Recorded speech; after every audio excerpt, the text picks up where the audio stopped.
Bonjour tout le monde, Azul Felaouanou, salam alaikum, j'espère que vous allez bien. Nous continuons ensemble en cette journée du 22 septembre 2022 d'explorer les dessous de l'affaire Amir des Z et de ce verdict sans appel de la cour d'appel de Paris qui a infligé une défaite humiliante au régime algérien en refusant d'extrader le blogueur youtubeur Amir des Z en dépit de 7 mandats d'arrêt internationaux lancé dans le cadre de plusieurs condamnations judiciaires en Algérie contre ce Amir DZ qui s'est retrouvé que le régime algérien, encore une fois, tout à l'heure je l'ai expliqué dans une première émission, il lui a rendu un grand service. Amir DZ, une star en France, grâce à ses condamnations en Algérie, à ses mandats d'arrêt, à cet acharnement judiciaire. C'est tout simplement extraordinaire ce qui s'est passé. Alors, nous allons nous attarder sur un petit peu, dans ce volet-là, sur la justice algérienne. La justice algérienne, l'instrument de la bêtise, de la folie, de l'absurdité du régime actuel qui a vraiment fait des dérives, qui collectionne les dérives. في وقت بوتفليقة في وقت le régime Bouteflika, Amir DZ il existait. Plusieurs opposants à l'étranger existaient, plusieurs youtubeurs activistes existaient. Le régime Bouteflika n'a jamais utilisé ses bonnes relations avec l'Occident, avec la France et d'autres pays occidentaux pour faire pression, pour faire du chantage, pour demander avec insistance ces youtubeurs ou là, ces activistes. Le régime Bouteflika essayait franchement, il regardait ces épiphénomènes, il les considérait comme des épiphénomènes. Comment un régime, encore une fois, qui a l'une des armées les plus puissantes d'Afrique, le quatrième richesse d'Afrique, peut être bouleversé, il peut être troublé par un youtubeur ou un blogueur. Le régime algérien, le nouveau régime algérien, dit, ça sur Bouteflika. 2020 ou 2019, le nouveau régime algérien prouve qu'il est fragile, qu'il est insignifiant au point où un blogueur ou un youtubeur peut l'obséder. C'est devenu une obsession pour Amir DZ. C'est devenu une obsession, comme l'émission précédente. 2 ans de procédure judiciaire, il y a réellement 3 ans de lobbying, de pressing, de négociations secrètes, de propositions, de contre-propositions formulées par le régime algérien aux autorités françaises pour obtenir la tête d'Amir DZ. Mais, ce qui est comme extraordinaire, la justice algérienne qui a les 7 mandats d'arrêt internationaux contre Ahmed DZ, il y a un des mandats qui accuse Ahmed DZ d'adhérer à un groupe terroriste qui cible la sécurité nationale de l'État et financement d'un groupe terroriste ciblant la sécurité de l'État et blanchiment d'argent dans le cadre d'une bande criminelle. Ahmed DZ a été accusé de tout dans cette affaire. Le chantage, la diffamation, l'atteinte à la vie privée, jusqu'à un groupe terroriste, jusqu'à l'adhésion d'un groupe terroriste.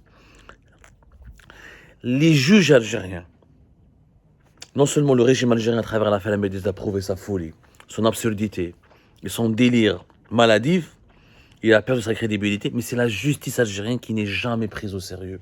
La justice algérienne, elle est descendue à un point de médiocrité, de bêtise, qui est rarement égalé dans l'histoire, non seulement de l'Algérie, mais de l'humanité. كيفاش انت دير 7 mandats d'arrêt international واحد تقول باللي c'est un activiste يبان في les réseaux sociaux ويدير le chantage, atteinte à la vie privée, يسب الناس. Comment au bout de quelques mois tu vas l'accuser d'adhérer à un groupe terroriste? Les juges algériens, comment voulez-vous que les juges d'un français ou de n'importe quel pays structuré, d'un pays qui est normal, pas structuré, normal, un pays normal, c'est-à-dire où la justice dispose d'une certaine marge de manœuvre, d'une certaine indépendance et d'un certain bon sens. Parce qu'avant même de parler de l'indépendance de la justice, il faut voir le bon sens. C'est-à-dire qu'il y a des lois, même quand on veut manipuler les lois, quand on veut inculper quelqu'un à tort ou là injustement, on lui fait un dossier plus ou moins solide. On essaie de convaincre les autorités judiciaires du pays vis-à-vis du pays avec lequel on négocie, il y a réellement anguille sous roche, ce monsieur est vraiment, cette personne, ça peut être une dame, ou cette personne est vraiment suspecte et qu'elle est vraiment dangereuse et que ce serait bien de nous la remettre. Et au moins tu fais l'effort de respecter, comment on appelle ça, les formes et les normes judiciaires. Il y a des formes dans la justice. Pourtant, au début, tu as fait le chantage, tu as fait les réseaux sociaux, ah non, finalement, c'est un terroriste. Finalement, il a adhéré à un groupe terroriste, il fait du blanchiment d'argent pour un groupe terroriste, il est membre d'un groupe terroriste qui menace la sécurité et l'unité nationale de l'Algérie.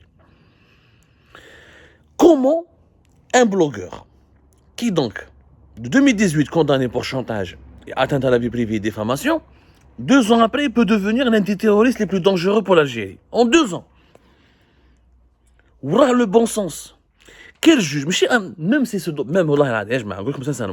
même si MLDZ se trouvait au Rwanda, ou là en Ouganda, ou là au Burundi, dans les pays les plus arriérés du monde, où il n'y a pas de justice indépendante, où il n'y a que les rois qui décident, les demandes d'extradition de la justice algérienne ne passeront pas.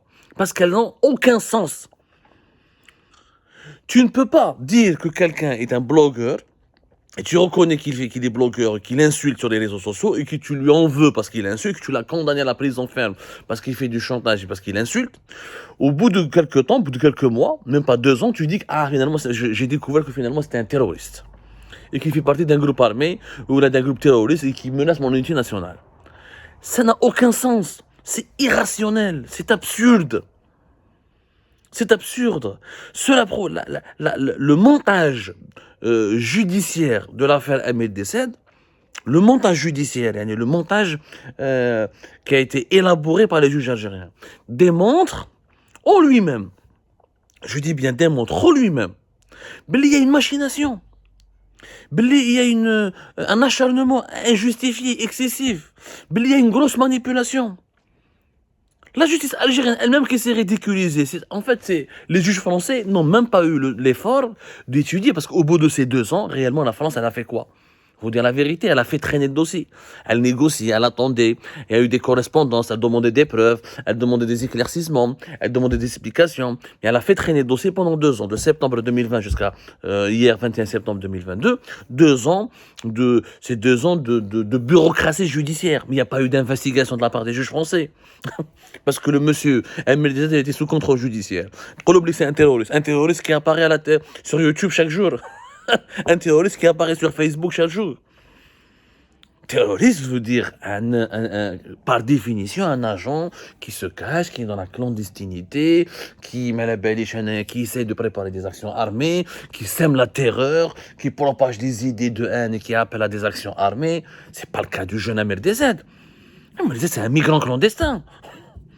On peut ne pas être d'accord avec ses méthodes, avec la terminologie de ses posts sur Facebook, on peut critiquer son vocabulaire, on peut s'en prendre à la manière avec laquelle peut-être il propage certaines idées au niveau de la société algérienne. Mais tu peux pas dire qu'il est terroriste. Et tu peux pas me donner un dossier, un premier mandat d'arrêt où tu dis qu'il fait du chantage et qu'il insulte les réseaux sociaux, il fait de la diffamation, ou à la fin tu me donnes un autre dossier où tu me dis finalement il blanchit de l'argent pour un groupe terroriste. C'est de la folie. Ça prouve que la justice algérienne elle-même a fait un travail, encore une fois, de machination, de grosse manipulation. Elle a amplifié les faits, elle les a exagérés sciemment pour accabler ce jeune, pour absolument l'accabler, salir sa réputation. Donc, si la France avait remis MLDZ à l'Algérie, il n'aurait jamais bénéficié d'un procès équitable. Il n'aurait jamais pu bénéficier d'un procès équitable, parce que dès le départ, il n'y a pas d'équité dans cette procédure. Donc le régime algérien, totalitaire, autoritaire, s'il avait à son service une justice beaucoup plus sérieuse, si par exemple la justice algérienne, si la justice algérienne avait actionné, elle avait manœuvré différemment, si elle s'était concentrée uniquement sur les faits, soi-disant de chantage, de diffamation et d'atteinte à la vie privée, elle aurait pu peut-être pas obtenir l'extradition d'MLDZ, parce que vu la réalité des droits de l'homme en Algérie, la réalité des emprisonnements arbitraires des opposants politiques, et vu l'ampleur de la répression politique en Algérie, la France n'aurait jamais pu extrader MLDZ. Mais la France aurait pu le juger. Il a fait de la diffamation, il a fait du chantage, il a pris de l'argent à des gens, etc., etc. Ramenez vos preuves, faites un bon dossier judiciaire, et la France peut le juger. MLDZ peut être jugé en France, comme n'importe qui d'entre nous peut être jugé en France. Les tribunaux français ne reconnaissent... personne n'est au-dessus des lois. Un pays qui a jugé son ex-président de la République, Nicolas Sarkozy, ou qui a jugé des hauts responsables politiques, et qui les a pratiquement mis en prison, ou là, qui les a mis sous contrôle judiciaire, et qui les a harcelés par des procès menés de bout en bout, avec un professionnalisme et une rigueur exemplaire, il ne va pas épargner un migrant clandestin, avec lequel il n'a absolument aucun intérêt. Si la justice algérienne s'était concentrée sur l'aspect du chantage, soi-disant, ou l'aspect de la diffamation, ou de l'atteinte à la vie privée, elle aurait pu obtenir, elle aurait pu provoquer des déboires judiciaires à MLDZ. D'ailleurs, MLDZ, son discours, il a évolué.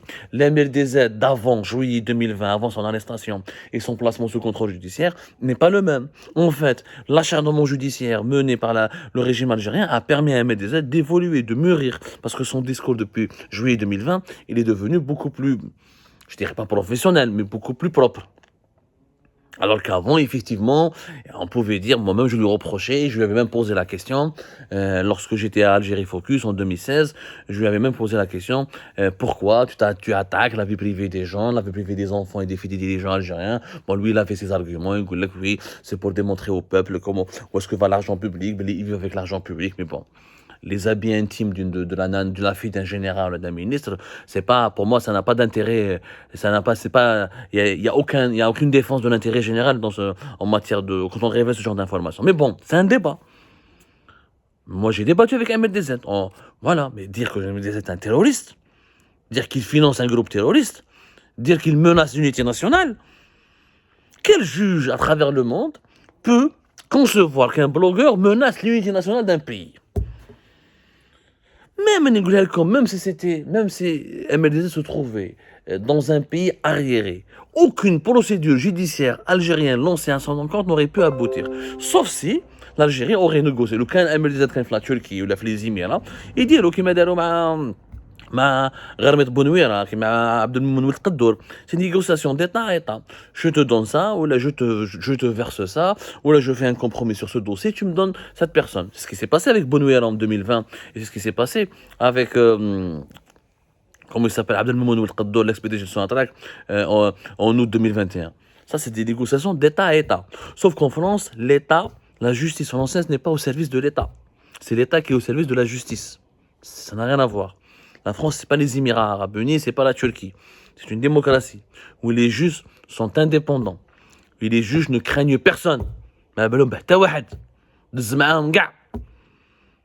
Il fallait dès le départ respecter, tenir compte de cette réalité, et au moins la justice algérienne, si elle allait, on savait tous qu'elle n'allait pas obtenir l'extradition des MLDZ, elle aurait pu au moins sauver son honneur, sauver la face, comme on dit, honorer les institutions de notre pays en faisant une procédure judiciaire respectueuse des normes de bon sens et des normes juridiques internationalement reconnues. On n'accuse pas quelqu'un sans preuve. On ne colporte pas de graves accusations de terrorisme contre quelqu'un sans qu'il y ait des éléments matériels, factuels qui peuvent l'étayer. L'instrumentalisation du terrorisme pour des règlements de compte politiques, c'est une grave dérive. Là, c'est la fin de la crédibilité de l'État algérien. La justice algérienne, dans l'affaire MLDZ, elle se retrouve aujourd'hui dans une posture de minable. Donc c'est une posture minable. Vraiment, la justice algérienne a été ridiculisée, mais c'est humiliée. La justice algérienne est à revoir de fond en comble. De fond en comble. Et cette défaite dans l'affaire MLDZ devrait fournir l'opportunité aux autorités algériennes de revoir tout le fonctionnement de la justice algérienne. Tu peux être un pays autoritaire. Il y a des pays qui sont très autoritaires. Mais où la justice, elle est professionnelle.